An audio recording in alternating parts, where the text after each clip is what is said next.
এটা কি জানো? DNA report sir. তাহলে এটাও জানো যে এর রিপোর্টে কি লেখা আছে। আর তারপরেও তুমি চাইছো যে আমি মেনে নেব যে তুমি কোনো দোষ করনি, তুমি দোষী নও। স্যার, স্যার আপনি আমাদের শিখিয়েছেন সত্যের থেকে বড় এই পৃথিবীতে আর কিচ্ছু নেই স্যার। এই কেসটা সত্যিটাও তাই স্যার।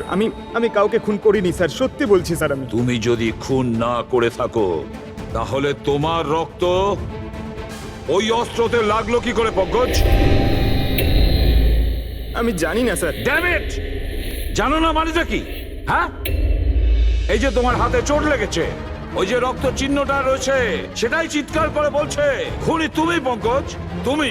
আমি আপনাকে বলেছিলাম স্যার, আমি অটো করে যখন বিউরো আসছিলাম তখন কেটে গেছিল স্যার।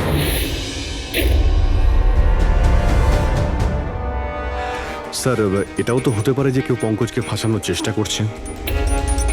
পঙ্কজ, যে লোকটা তোমার হাত কেটেছিল হয়তো সেই তোমার রক্তের স্যাম্পল নিয়ে গেছে ক্রাইম সিনে রাখার জন্য। স্যার না স্যার, স্যাম্পল ছিল না ওর কাছে। ও যখন আমার হাত কেটেছিল তখন সঙ্গে সঙ্গে রক্ত বেরোয়নি স্যার। ও চলে যাবার পর আমার রক্ত বেরিয়েছিল। ওর কাছে আমার স্যাম্পল থাকতেই পারে না স্যার। যদি তোমার রক্ত কেউ না নিয়ে থাকে তাহলে তোমার রক্ত ক্রাইম সিনে শুধু একটা কারণেই যেতে পারে পঙ্কজ, আর সেটা তখনই যখন তুমি ওখানে খুন করতে গিয়েছিলে। স্যার এ তো অদ্ভুত ব্যাপার। স্যার পঙ্কজ যদি মিথ্যে বলতো, আমাদের বিভ্রান্ত করতে চাইতো, তাহলে তো বলতেই পারতো যে ওর স্যাম্পল কেউ নিয়ে চলে গেছে, কিন্তু ও আমাদের সত্যি বলল। তাহলে ওর সত্যির কি কোনো দাম নেই স্যার? হ্যাঁ অভিজিৎ, সত্যির অনেক দাম আছে, কিন্তু আপাতত এই কেসের একটাই সত্যি। এই খুনের একজনই সাসপেক্ট, আর সে হলো পঙ্কজ।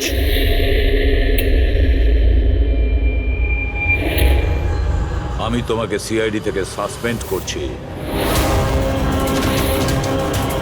স্যার, স্যার আমার কথা বিশ্বাস করুন, আমি কিচ্ছু করিনি। আমি খুন করিনি, আমি আমার বাবার দিব্যি করে বলছি স্যার। তোমার গান আর ব্যাচ। স্যার, একজন ছেলে তার বাবার শ্রাদ্ধের দিন কিভাবে তার মিথ্যে দিব্যি কাটতে পারে স্যার? আমি তোমাকে জিজ্ঞেস করিনি ফেডরিক। গান আর ব্যাচ।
এটা অন্যায় হচ্ছে, এটা খুবই অন্যায় হচ্ছে। নো অফেন্স স্যার, কিন্তু আপনি আপনি সবসময় আমাদের উপরে এইভাবে সন্দেহ করতে পারেন না স্যার। এটা তুমি কি বলছো অভিজিৎ? কি ভুল বললাম আমি?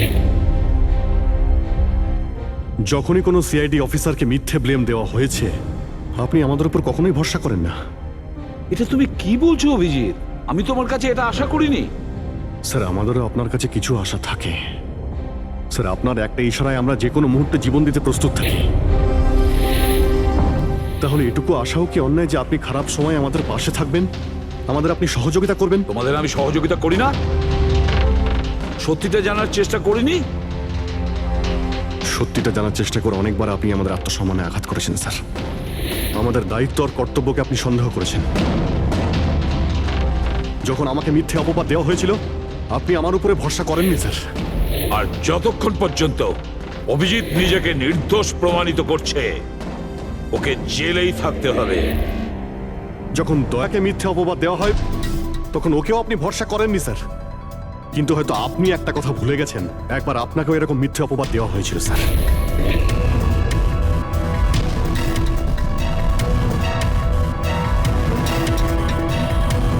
সেই মুহূর্তে আমাদের মধ্যে কেউ আপনাকে সন্দেহ করেনি। আমরা শক্ত দেওয়াল হয়ে আপনার সামনে দাঁড়িয়েছিলাম স্যার, যাতে আপনাকে কেউ ক্ষতি করতে না পারে। তাহলে আমাদের খারাপ সময় কি আপনি আমাদের পাশে দাঁড়াতে পারেন না? অভিজিৎ কোনো অপরাধীর থেকেও বিপজ্জনক একজন ইমোশনাল সিআইডি অফিসার। তুমি ইমোশনাল হয়ে যাচ্ছ অভিজিৎ। আমি তোমাকে এই কেস থেকে সরিয়ে দিলাম।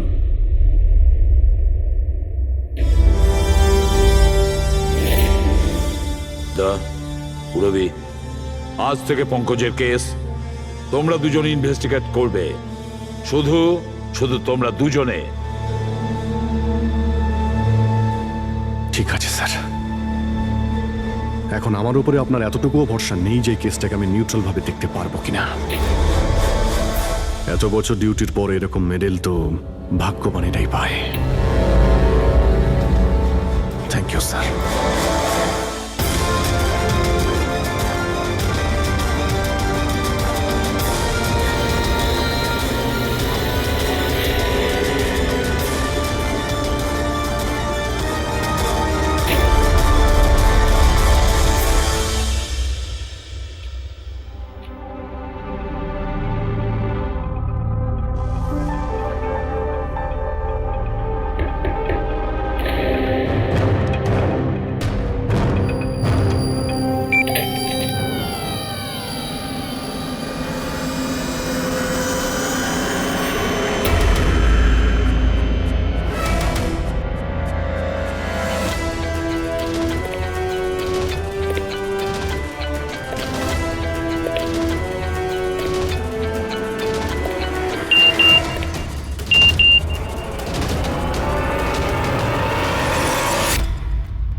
নিজের পিঠ আমার দিকে করে দাঁড়িয়ে পড়ো।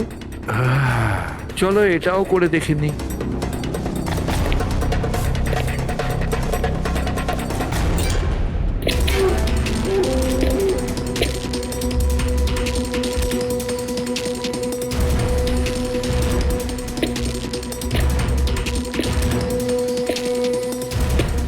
আপনি এসে গেছেন স্যার। আমি আপনার জন্য অপেক্ষা করছিলাম। ওইখানে আপনার ফাইলটা আছে, ওখানে পুরো ফাইন্যান্সিয়াল প্ল্যান পড়ে আছে এবং আমার স্থির বিশ্বাস যে আপনার খুব পছন্দ হবে।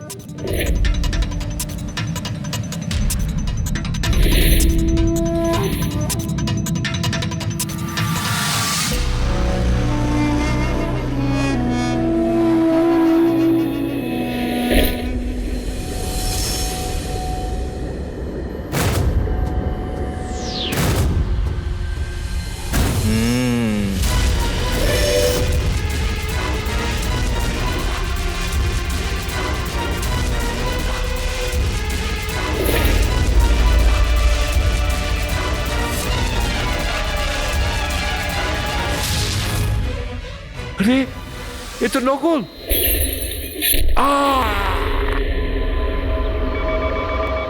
Hello ACP Pradyuman here. What? কখন? আচ্ছা ঠিক আছে,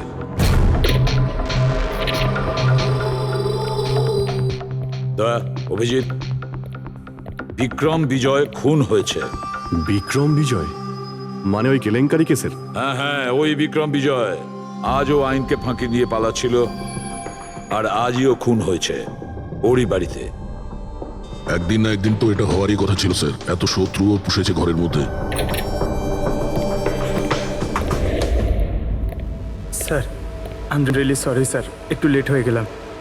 কি ব্যাপার পঙ্কজ, কোথায় ছিলে তুমি? স্যার আসলে বাবার শ্রাদ্ধ ছিল আজ, তাই মন্দিরে গেছিলাম পুজো দিতে। ঠিক আছে, আর এটা হাতে কি হয়েছে? আরে স্যার আসতে গিয়ে লেগে গেল, তেমন কিছু না, খুব বেশি লাগেনি স্যার। ঠিক আছে, তৈরি হয়ে নাও, একটা মার্ডার কেস এসেছে। আর শোনো,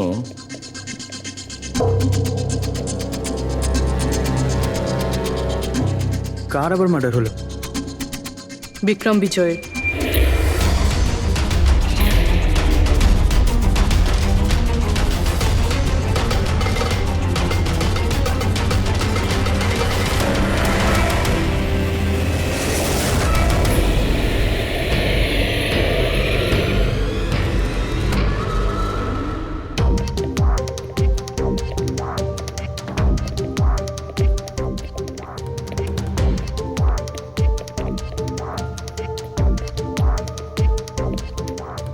সিআইডি? হ্যাঁ, স্যার আমি গোপাল, বিক্রম স্যারের ম্যানেজার।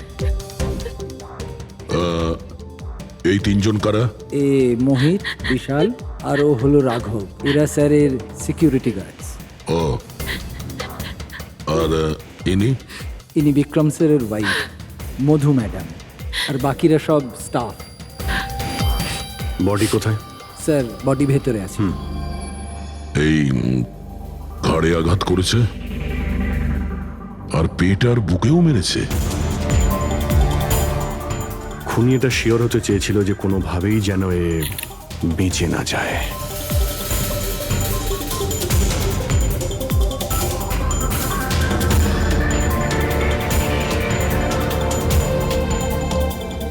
মনে হচ্ছে এটা দিয়ে আঘাত করেছে এর ওপর।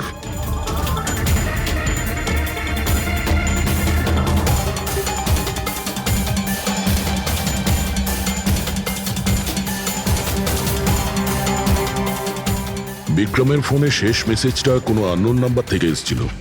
নিজের পিঠ আমার দিকে করে দাঁড়াও। পিঠ আমার দিকে মানে ওই লোকটা কি একে নিজের মুখ দেখাতে চাইনি নাকি?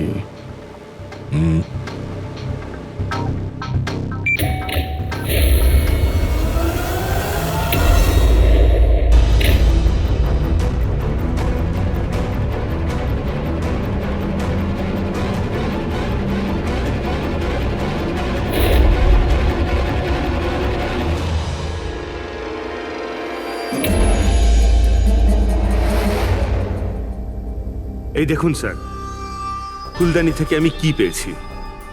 Audio recording device. Audio recording device মানে এই রুমের মধ্যে যা কথাবার্তা। ও যেভাবে প্রস্তুতি নিচ্ছিল, ওটা দেখে তো মনে হচ্ছিল যেন ওনার কোনো বিশেষ ক্লায়েন্ট হবে, আর উনি বিক্রমের সাথে দেখা করতে চাইছিলেন।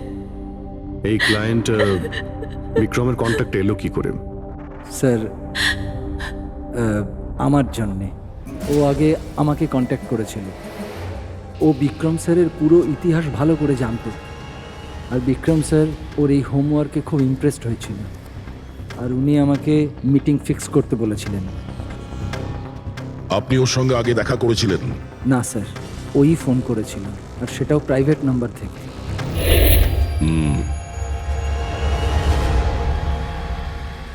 তাহলে আপনারা মিটিং এর আগে সবকিছু দেখে নিয়েছিলেন? হ্যাঁ হ্যাঁ স্যার। ওই রুমটা খুব ভালো করে চেক করে নিয়েছিলেন তো? হ্যাঁ। তাহলে এই অডিওর রেকর্ডিং ডিভাইস এটা রুমের মধ্যে এলো কি করে? স্যার এটা কোথায় ছিল? ফ্লাওয়ার পটের মধ্যে। ফ্লাওয়ার পটে? ওটা তো তুই চেক করেছিলিস না মোহিত? আমি চেক করেছিলাম স্যার, কিন্তু আমি এটা ফ্লাওয়ার পটে দেখতে পাইনি। দেখতে পাননি? আগে না। আচ্ছা, কিভাবে তুমি দেখলে না? ব্যুরো চলো, ওখানে সবাই খুব ভালোভাবে দেখতে পায়।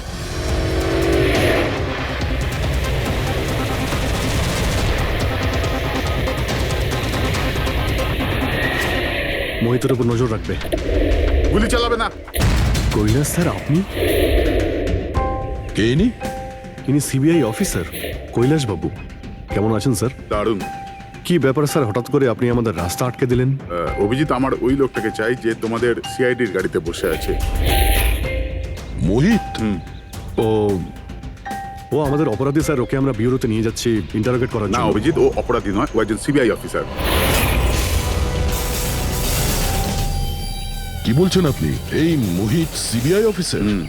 কিন্তু স্যার, এ তো ওই বিক্রমের ওখানে গার্ডের চাকরি করছিল। দেখাবার জন্য, সত্যিটাকে লুকোবার জন্য। কিরকম সত্যি স্যার? মোহিত একজন আন্ডার কভার। ও আমার কথাতেই ওখানে ডিউটি করছিল, আর আমার কথাতেই ও বিক্রমের ওখানে রেকর্ডিং ডিভাইসটা লাগিয়েছিল। আর এই কারণে কিছুই বলতে হচ্ছিল না। আন্ডার কভার মরে যাবে, কিন্তু প্রোটোকল ভাঙবে না। না ঠিক আছে স্যার, ওই অ্যাকচুয়ালি কিছু জিজ্ঞাসাবাদ তো করতেই হবে, খুনের ব্যাপার তো, জাস্ট জেনারেল জিজ্ঞাসাবাদ। আর আমরা ওই অডিও রেকর্ডিংটা পেতে পারি স্যার? আমরা জানতে চাই যে খুনি আর বিক্রমের মধ্যে কি কথা হয়েছে। আপনি এসে গেছেন স্যার, আমি আপনার জন্যই অপেক্ষা করছিলাম। ওইখানে আপনার ফাইলটা আছে, ওখানে পুরো ফাইন্যান্সিয়াল প্ল্যান পড়ে আছে, এবং আমার স্থির বিশ্বাস যে আপনার খুব পছন্দ হবে। এটা নকল। আরে, মনে হচ্ছে এই বিক্রম বিজয় খুনিকে চেনে, সেই কারণে খুনি ওকে নিজের মুখ দেখতেই দেয়নি। আর যখন বিক্রম জানতে পারে যে যে টাকাগুলোকে দেওয়া হয়েছে সেগুলো নকল, তখন সে বিক্রমকে খুন করে আর ব্যাগ নিয়ে চলে যায়।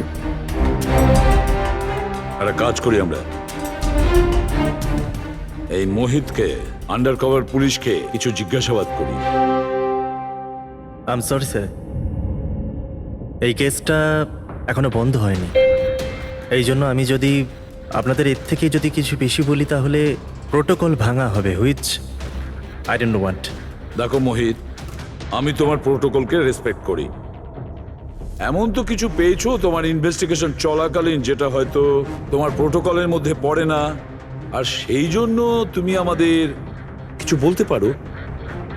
কিছু তো একটা বলবে যে সূত্র ধরে আমরা খুনি পর্যন্ত পৌঁছতে পারি। আমি আপনাদের শুধু এটা বলতে পারি যে গত কয়েক বছর ধরে সিবিআই এই বিক্রমের পিছনে পড়েছিল। আজ থেকে 15 বছর আগে, সাল 2002-তে সিবিআই এক আন্ডার কভার অফিসারকেও বিক্রমের পিছনে লাগিয়েছিল কিছু বিশেষ প্রমাণ জোগাড় করতে, কিন্তু কিছু পাওয়া যায়নি। আর আনফর্চুনেটলি আমাদের এই অফিসার মারা যান। এক মিনিট, নাম কি ছিল এই অফিসারের? ইন্সপেক্টর অধিরাজ।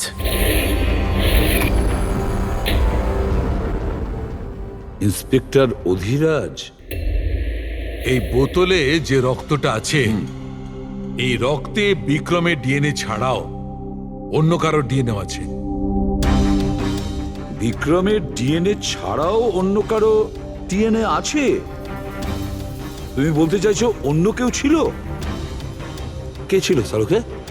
ক্রিমিনাল ডাটাবেসের সঙ্গে কম্পেয়ার করে দেখেছিলে, ম্যাচ করে দেখেছিলে তুমি? তার দরকার পড়েনি। প্রয়োজন ছিল না কি বলছো সালুকে? সেটা কার ডিএনএ?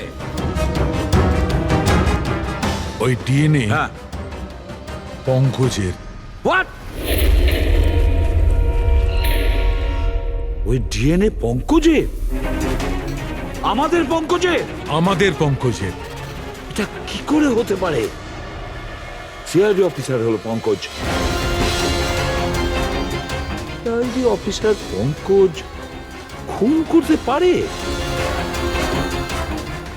আমাদের একজন অফিসার খুনি? কিন্তু স্যার, পঙ্কজ কেন খুন করতে যাবে? সেটাই তো, সিআইডি অফিসার কেন খুন করতে যাবে? স্যার, বিক্রমের বাড়ির থেকে 1 কিলোমিটার দূরে পুলিশ একটা বেবারিশ মোটরসাইকেল পেয়েছে স্যার। কার মোটরসাইকেল ছিল ওটা? স্যার, ও পঙ্কজের ওটা।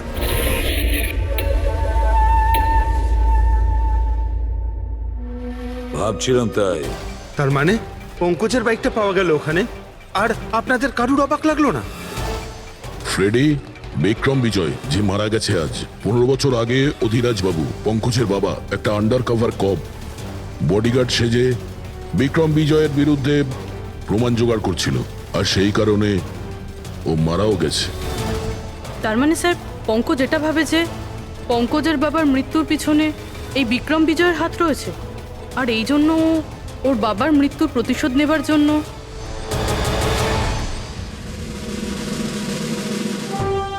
পঙ্কজ এখন কোথায়?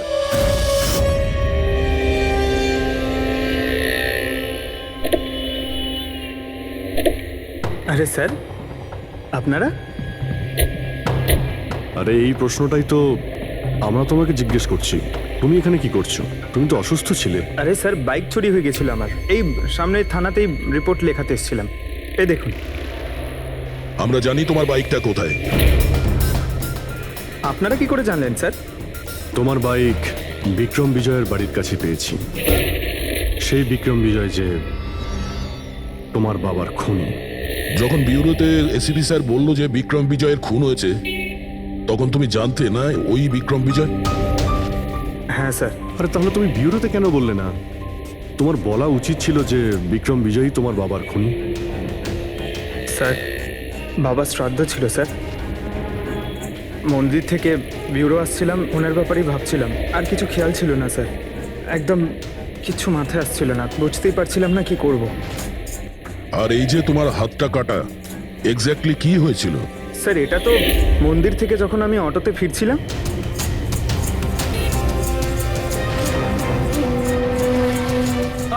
কি হলো স্যার? তাহলে একজন অচেনা লোক আঘাত করে চলে গেল? হ্যাঁ, এমনি অকারণে?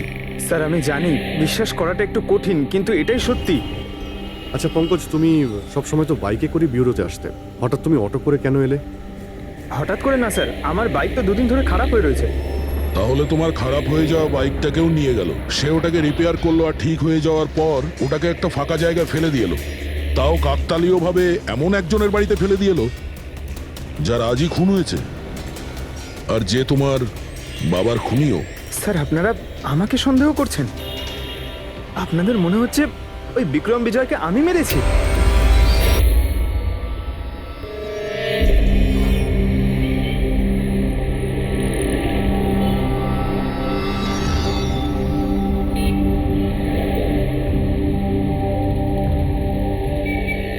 যদি এই পঙ্কজ নিজের বাড়ি থেকে বিক্রম বিজয়ের বাড়িতে যায়, তো এখানে এই জাংশন থেকেই গিয়েছে।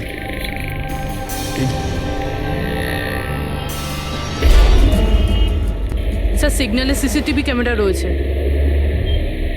এই সিসিটিভি ক্যামেরার ফুটেজ থেকেই আমরা জানতে পারবো যে পঙ্কজ ওই বাইকে করে এখান থেকে গিয়েছিল নাকি ওটা অন্য কেউ ছিল।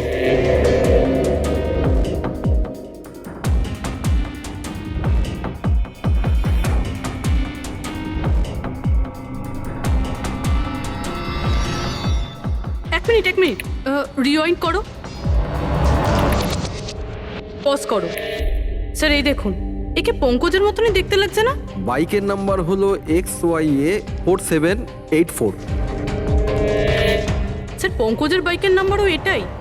পুরবি, এই পঙ্কজ এতটা তো ভুল করবে না যে একটা অপরাধ করতে যাওয়ার আগে রাস্তায় আর একটা অপরাধ করবে, সিগন্যাল ভাঙা। নিশ্চয়ই কেউ আছে যে পঙ্কজকে ফাঁসাতে চাইছে, আর সেই কারণে ও সিগন্যালটা ভেঙেছে, যাতে আমাদের যে সন্দেহটা আছে পঙ্কজের উপর, ওটা আরো মজবুত হয়। কিন্তু স্যার, পঙ্কজকে কে ফাঁসাতে চাইবে? হতে পারে ওর কোনো পুরনো শত্রু। স্যার, আমার এমন কোনো পুরনো শত্রু নেই যে আমাকে ফাঁসানোর জন্য এরকম কিছু করবে স্যার। পঙ্কজ, খুব ভালোভাবে চিন্তা করো, কেউ তো হবে। না স্যার। যদি তোমার কোনো শত্রু না থেকে থাকে, তাহলে এই খুন তুমিই করেছো। তুমি নিজের বাবার মৃত্যুর প্রতিশোধ নিয়েছো তুমি, আর সেটাও ওনার মৃত্যুবার্ষিকীতে। স্যার, আমার প্রতিশোধ নেবার কোনো মেন্টালিটি নেই স্যার। আমি আমি খুনি না স্যার, আমি একজন সিআইডি অফিসার। যতদূর বাবার কথা স্যার, আমি তো ওনাকে ভালো করে দেখিও নি। স্যার আমার তো এমন কিছু মনেও নেই যে উনি আমাদের সঙ্গে কখনো টাইম স্পেন্ড করেছেন বা আনন্দ করেছেন। স্যার উনি হয়তো কখনো ভাবতেনও না যে ওনার একটা ছেলে আছে যার ওনাকে প্রয়োজন। তার মানে হলো তোমার বাবার সঙ্গে তোমার সম্পর্ক ভালো ছিল না? স্যার উনি একজন আন্ডারকভার কপ ছিলেন, বেশিরভাগই নিজের কাজে ব্যস্ত থাকতেন। বাড়ি, সংসার, সন্তান, পরিজন সেসব নিয়ে উনি কোনোদিন মাথায় ঘামাননি। আমাকে শুধু আমার মাই মানুষ করেছেন স্যার। কিন্তু তাও বলছি পঙ্কজ, তোমার নিজের বাবার সাথে কোনো না কোনো স্মৃতি তো জড়িয়ে থাকবে না? কিছু মনে আছে? শুধু স্যার এইটুকুই মনে আছে আমার স্যার, আমাকে উনি মেলায় ঘুরতে নিয়ে যেতেন, কিন্তু মেলায় নিয়ে যাওয়ার আগে উনি আমাকে হসপিটালে নিয়ে যেতেন প্রতিবার। কি? হসপিটালে? ওটা কেন? হয়তো ছোটবেলায় আমি খুব অসুস্থ থাকতাম, আর উনি হসপিটালে নিয়ে যেতেন, আর আমার খুব ব্যথা লাগতো স্যার। যন্ত্রণা? পঙ্কজ, কোথায় যন্ত্রণা হতো? স্যার পিঠে, এখানে স্যার। পিঠে? পঙ্কজ, ডাক্তার পিঠে কি করতো? না স্যার, তেমন কিছু মনে পড়ছে না স্যার। মনে করো পঙ্কজ, মনে করো কি করতো? তোমার পিঠে ইঞ্জেকশন দিত বা পিঠের থেকে রক্ত বার করতো? কি করতো মনে করো? Sir sir sir drill machine দিয়ে কিছু করতো হসপিটালে। কি বলে? ড্রিল মেশিন দিয়ে? আর তারপরে তোমার পিঠে যন্ত্রণা হতো? খুব ব্যথা করতো স্যার, আমি তো এক সপ্তাহ ঠিক করে বসতে পারতাম না। আর তারপর বাড়ি যাবার পর তোমার ঘুম পেত, অদ্ভুত কিছু মনে হতো, মাথা ঘুরতো? হ্যাঁ স্যার। স্যার মেলায় যখন আমি ঘুরতে যেতাম তখন ঘোরের মধ্যে থাকতাম স্যার, সারাক্ষণ মাথাটা ঝিমঝিম করতে আর ঘুরতো স্যার। কিন্তু স্যার এই কথাটার কেসটার সাথে কি সম্পর্ক? সম্পর্ক আছে বস। আমার মনে হচ্ছে এর বাবা এর খুব কম বয়সে এর বোন ম্যারো ডোনেট করে দিয়েছিল। কিন্তু স্যার বাচ্চাদের বোন ম্যারো ডোনেট করা তো বেআইনি কাজ।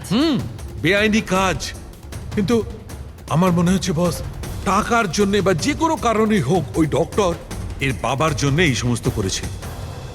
সেটা বুঝলাম স্যার, কিন্তু আমি এখনো এটা বুঝতে পারছি না যে ওই ঘটনাটার এই কেসের সাথে কি সম্পর্ক। কানেকশন এইটা পুরোপুরি, যখন কাউকে বোন ম্যারো ডোনেট করা হয়ে থাকে তখন যাকে বোন ম্যারো ডোনেট করা হয়েছে সেই ব্যক্তির হিউম্যান কাইমারিজম হয়ে যায়। হিউম্যান কাইমারিজম?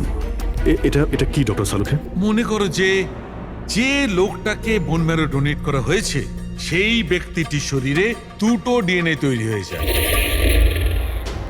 একটা ডিএনএ সেইটা যেটা ওর নিজের অরিজিনাল, আর দ্বিতীয় ডিএনএটা তার যার বোন ম্যারো তাকে ডোনেট করা হয়েছে তার। তার মানে ডক্টর, পঙ্কজের বোন ম্যারোটা যে পেয়েছে তার রক্তেও এই পঙ্কজের ডিএনএ আছে? এক্স্যাক্টলি দয়া বস, আমার মনে হচ্ছে সেই ব্যক্তিটা একটা বিশেষ লোক যার জন্য পঙ্কজের বাবাই কাজ করেছিলেন। এমন কোন বিশেষ লোক যে পঙ্কজের বাবা ইন্সপেক্টর অধিরাজের খুব কাছের মানুষ ছিলেন, আর তার মৃত্যুর প্রতিশোধ নিতে গিয়ে ও একটা খুন করে বসে। কিন্তু কে?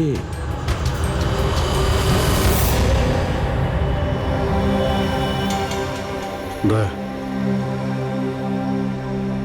High sir. Hello Abhijit. Hi Daya. Hello, good. Sorry, আপনাকে এরকম একটা জায়গাতে ডেকে আনতে হলো। অভিজিৎ, যে ইনফরমেশন তোমার দরকার ছিল সেটা না সিআইডি অফিসে দেওয়া যেত না আমার অফিসে? থ্যাংক ইউ স্যার আমাদের সাহায্য করার জন্য। স্যার পঙ্কজ একজন সৎ অফিসার, আর যদি আপনার সাহায্যকে আমরা নিরাপরাধ প্রমাণ করতে পারি। অভিজিৎ, তোমার মনে আছে এক বিপজ্জনক অপরাধী ছিল রাকা, তাকে ধরতে তুমি আমাকে সাহায্য করেছিলে।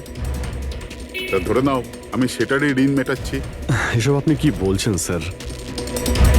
অ্যাকচুয়ালি আমাদের পঙ্কজের বাবা ইন্সপেক্টর অধিরাজের ব্যাপারে কিছু ইনফরমেশন চাই, যতটা আপনি দিতে পারবেন। আপনি কাজ করেছেন না ইন্সপেক্টর অধিরাজের সঙ্গে? হ্যাঁ দয়া, অধিরাজ খুবই সৎ ইন্সপেক্টর ছিল আর সাহসীও। আমার তো এটা বলতে গর্ব হয় যে আমরা একসাথে কাজ করেছি।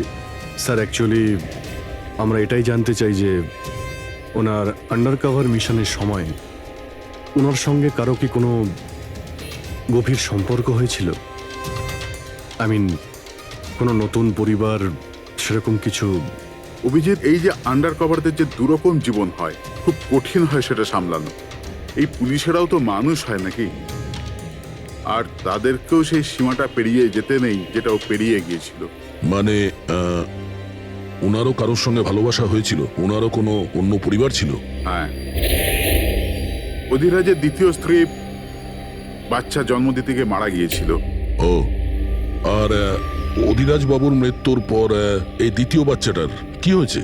এই রহস্য সবসময় রহস্যই রয়ে গেছে। অধিরাজ ওই দ্বিতীয় বাচ্চাটাকে কোথায় রেখেছে, কিভাবে বড় করেছে, আর ওই বাচ্চাটা কোথায় গেল কেউ কিছু জানে না। আর এই যে বাচ্চাটা, মানে দ্বিতীয় বিয়ের বাচ্চাটা, কত বয়স ওর? এ পঙ্কজের থেকে 2-3 বছর বড় হবে। বিয়ে পঙ্কজের মায়ের সাথে আগে হয়েছিল, কিন্তু বাচ্চা দ্বিতীয় স্ত্রীর আগে হয়েছিল। হয়তো ওনার কোনো রোগ ছিল যার কারণে অধিরাজবাবু পঙ্কজের বোন ম্যারো ওকে দিয়েছিলেন। নিজের বাবার মৃত্যুর প্রতিশোধ নিতে হতে পারে খুনটা পঙ্কজের সৎ ভাইই করেছে। আর এখন প্রশ্ন এটাই যে পঙ্কজের এই সৎ ভাই কে সে, আর এখন কোথায়? আমার কিছু কিছু আইডিয়া হচ্ছে যে ওর সঙ্গে ঠিক কি হতে পারে।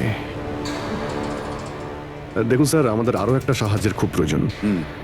এই আন্ডারকভার মিশনের সময় আপনাদের সঙ্গে আর কারা কারা ছিলেন তার সবার ইনফরমেশন চাই, আর অধিরাজ বাবুর ডিটেলস। অভিজিৎ, এটা একটু মুশকিল হবে। জানি স্যার, এটা খুবই কঠিন, কিন্তু কাউকে নির্দোষ প্রমাণ করতে হবে। আপনি আমাদের উপরে বিশ্বাস রাখতে পারেন, সমস্ত ইনফরমেশন আমাদের কাছেই থাকবে। ভাই, কতক্ষণ আর অপেক্ষা করতে হবে? এ লোক সময় আসে না কেন?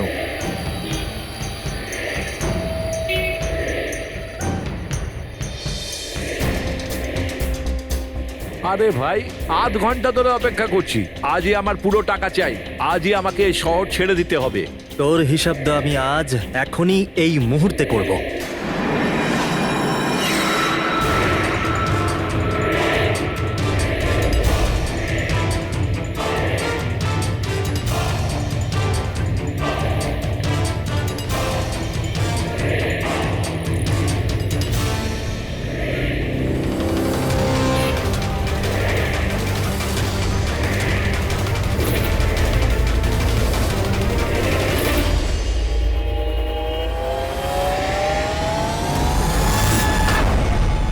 তোর অ্যাকাউন্ট সিআইডি বন্ধ করবে।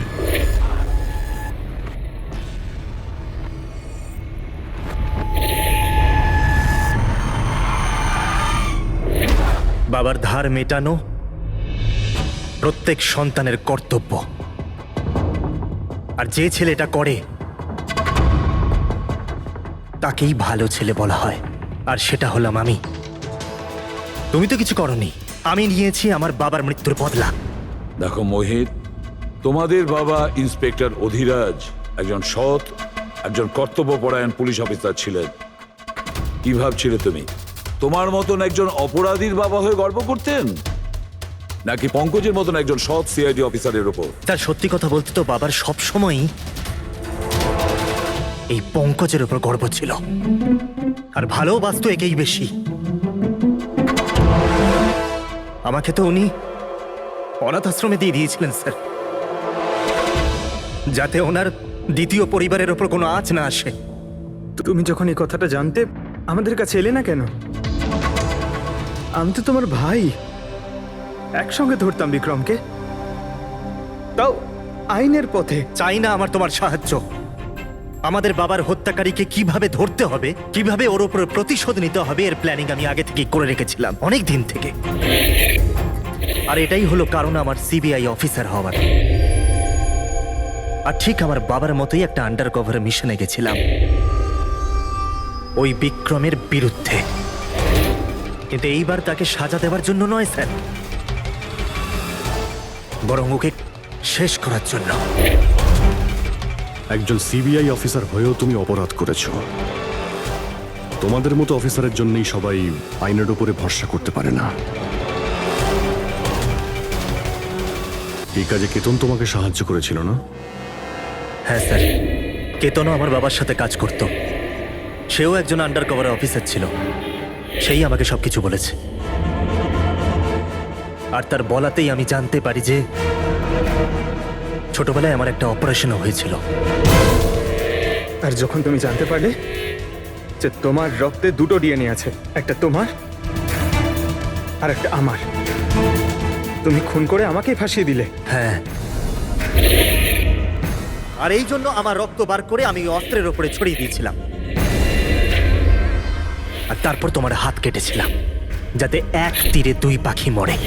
আমার দুই শত্রু, আমার বাবার হত্যাকারী ওই Vikram. Hello Kailash sir. Sir, আমি বিক্রমের রুমেতে অডিও ডিভাইস লাগিয়ে দিয়েছি।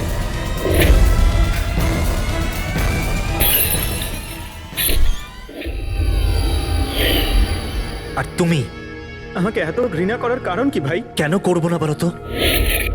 আজ পর্যন্ত সবকিছু তুমি পেয়েছো। আমাদের বাবার নাম, ওনার ভালোবাসা, ওনার সম্মান, সবকিছু। আর দুঃখের বিষয় তো এটা যে এত কিছু পাওয়ার পরেও তোমার এতটুকু হুঁশ ছিল না যে আমাদের বাবার হত্যাকারী কে। স্যার, আজকে যদি আমি না হতাম তাহলে আমাদের বাবার হত্যাকারী আজও বেঁচে থাকতো এবং ঘুরে বেড়াতো। আর তুমি কি পেলে মোহিত? জেল। আর খুন করে তোমার বাবা কি পেল? মরার পরে লজ্জা। স্যার, একটা প্রশ্ন করতে পারি আপনাকে? আপনারা আপনারা আমার কাছে পৌঁছলেন কি করে? কারণ আমি এতটুকুও ভুল করিনি সমস্ত প্রমাণ পঙ্কজের বিরুদ্ধে করতে। সেটা তো আমরা জানতাম যে পঙ্কজ এ কাজ কোনোদিন করতে পারে না। আর বাকি রইল তোমার অবধি পৌঁছানোর। যখন আমরা দুটো ডিএনএর খোঁজ পেলাম, আমরা তোমার বাবা ইন্সপেক্টর অধিরাজের ব্যাকগ্রাউন্ড চেক করলাম। সেখান থেকেই আমরা জানতে পারি যে ওনার আরো একজন ছেলে আছে, তুমি। ব্যাস, আমরা সেই ছেলের ঠিকুজি খুঁজে বার করলাম তোমার। আর পুরো ব্যাপারটা ছবির মতন পরিষ্কার। অনেক ভুল করেছো তুমি মোহিত, মস্ত বড় ভুল করেছো। আইন তোমাকে কঠোর থেকে কঠোরতম শাস্তি দেবে। হয়তো যাবজ্জীবন জেল, না হলে ফাঁসি।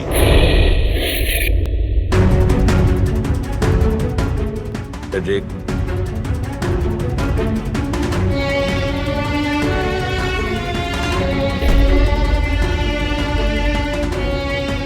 সরি স্যার, আমি জানি তোমার মনে শুধু আমার প্রতি ঘৃণাই আছে, কিন্তু আমি সত্যি জানতাম না আমার কোনো ভাই আছে। আমি জানি না তোমার সঙ্গে কি হবে, কিন্তু তুমি একটা কথা সবসময় মনে রেখো, আমি তোমার অপেক্ষা করব। I'll wait for you, brother.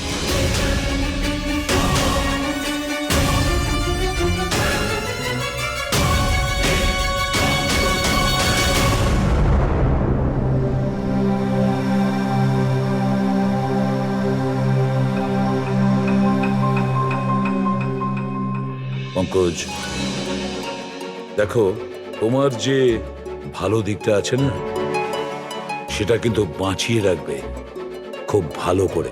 Welcome back to CID. Thank you sir. Sir, I am sorry sir. আপনি ঠিকই বলছিলেন। ইমোশনাল হয়ে আমি স্যার একটু বেশি বলে ফেলেছি। I am sorry.